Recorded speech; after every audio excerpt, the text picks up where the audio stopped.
Vayomer Elohim Yehi Or. Vayehi Or.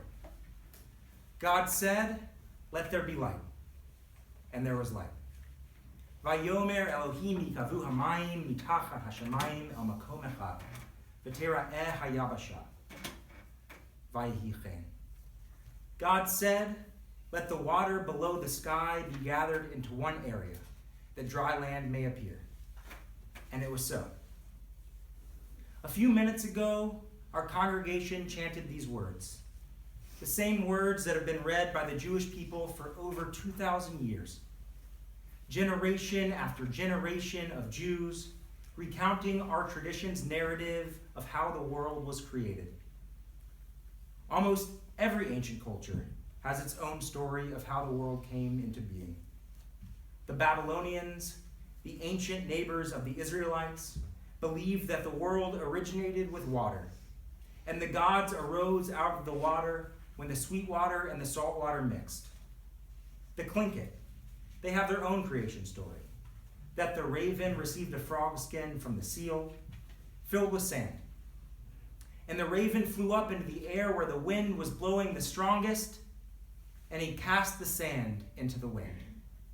Every place that a grain of sand landed, an island was formed. If I paid better attention in my middle school literature class, I could tell you all about the Greek and Roman creation stories as well. Every culture's creation story tells us a little bit about that culture's worldview and how they relate to the people, plants, and animals around them. There are many attributes about the Jewish creation story that are unique. The notion of Shabbat, the fact that humans were made B'Tselem Elohim in the image of God. However, the one I want to talk about today is one I hadn't thought of or even heard about until a month ago. One of my professors, Rabbi Richard Levy, mentioned it in an offhanded comment, as if it were the most obvious thing in the world. What is it? God said, let there be light, and there was light. When one of my classmates made a dismissive comment about how something we were reading was worded, Rabbi Levy responded, maybe, but words are powerful. After all, God created the world with words.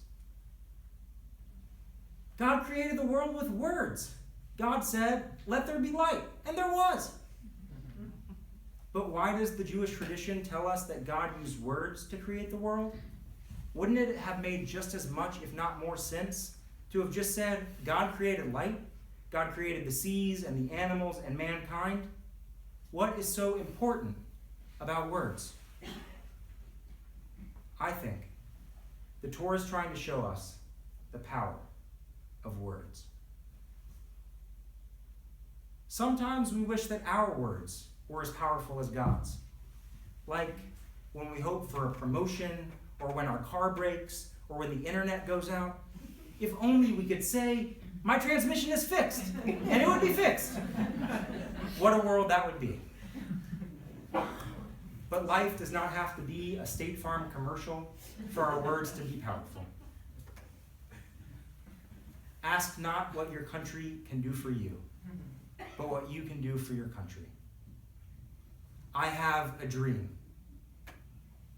One small step for man, one giant leap for mankind. Im tirtzu ein zo agada. If you will it, it is no dream. Words are powerful. Words have the power to inspire us. Those words that I just read, which are permanently imprinted on our minds, change the fate of races and nations, even all of humanity.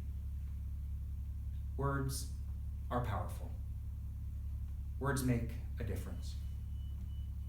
However, the words of presidents and astronauts are not the only ones that inspire us. They're not the only words we remember. My 7th grade teacher, Mr. LeMay, would have us recite a little something at the beginning of each class. Good morning, Mr. LeMay. I'm ready to learn more science today.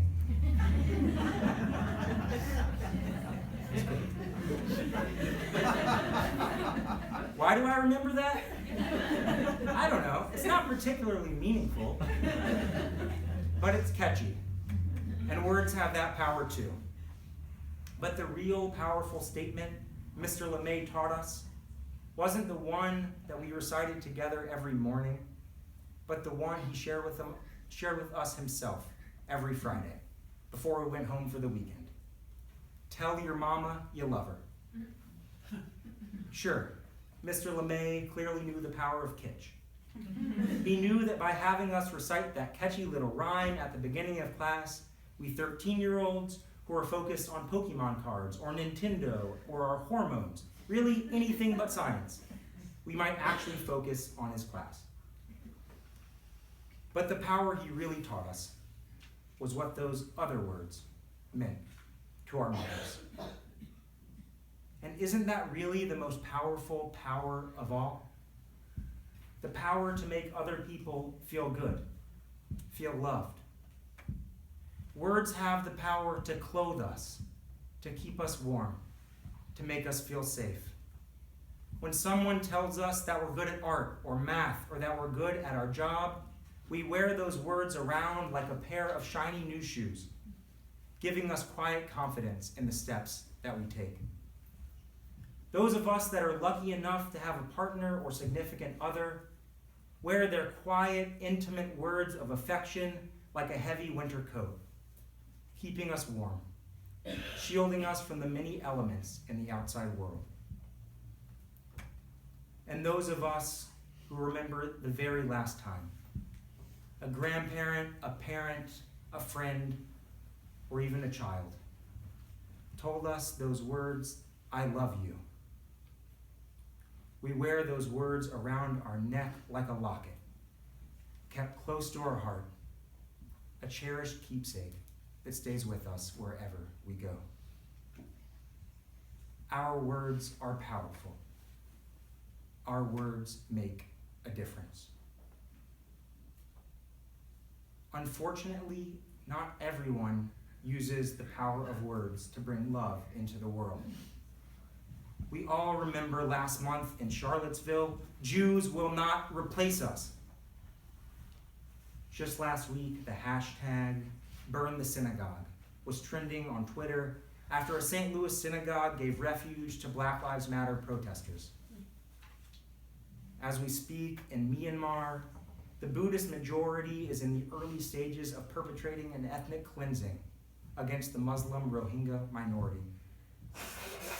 State-run newspapers in Myanmar refer to the Rohingya as human fleas, as dogs.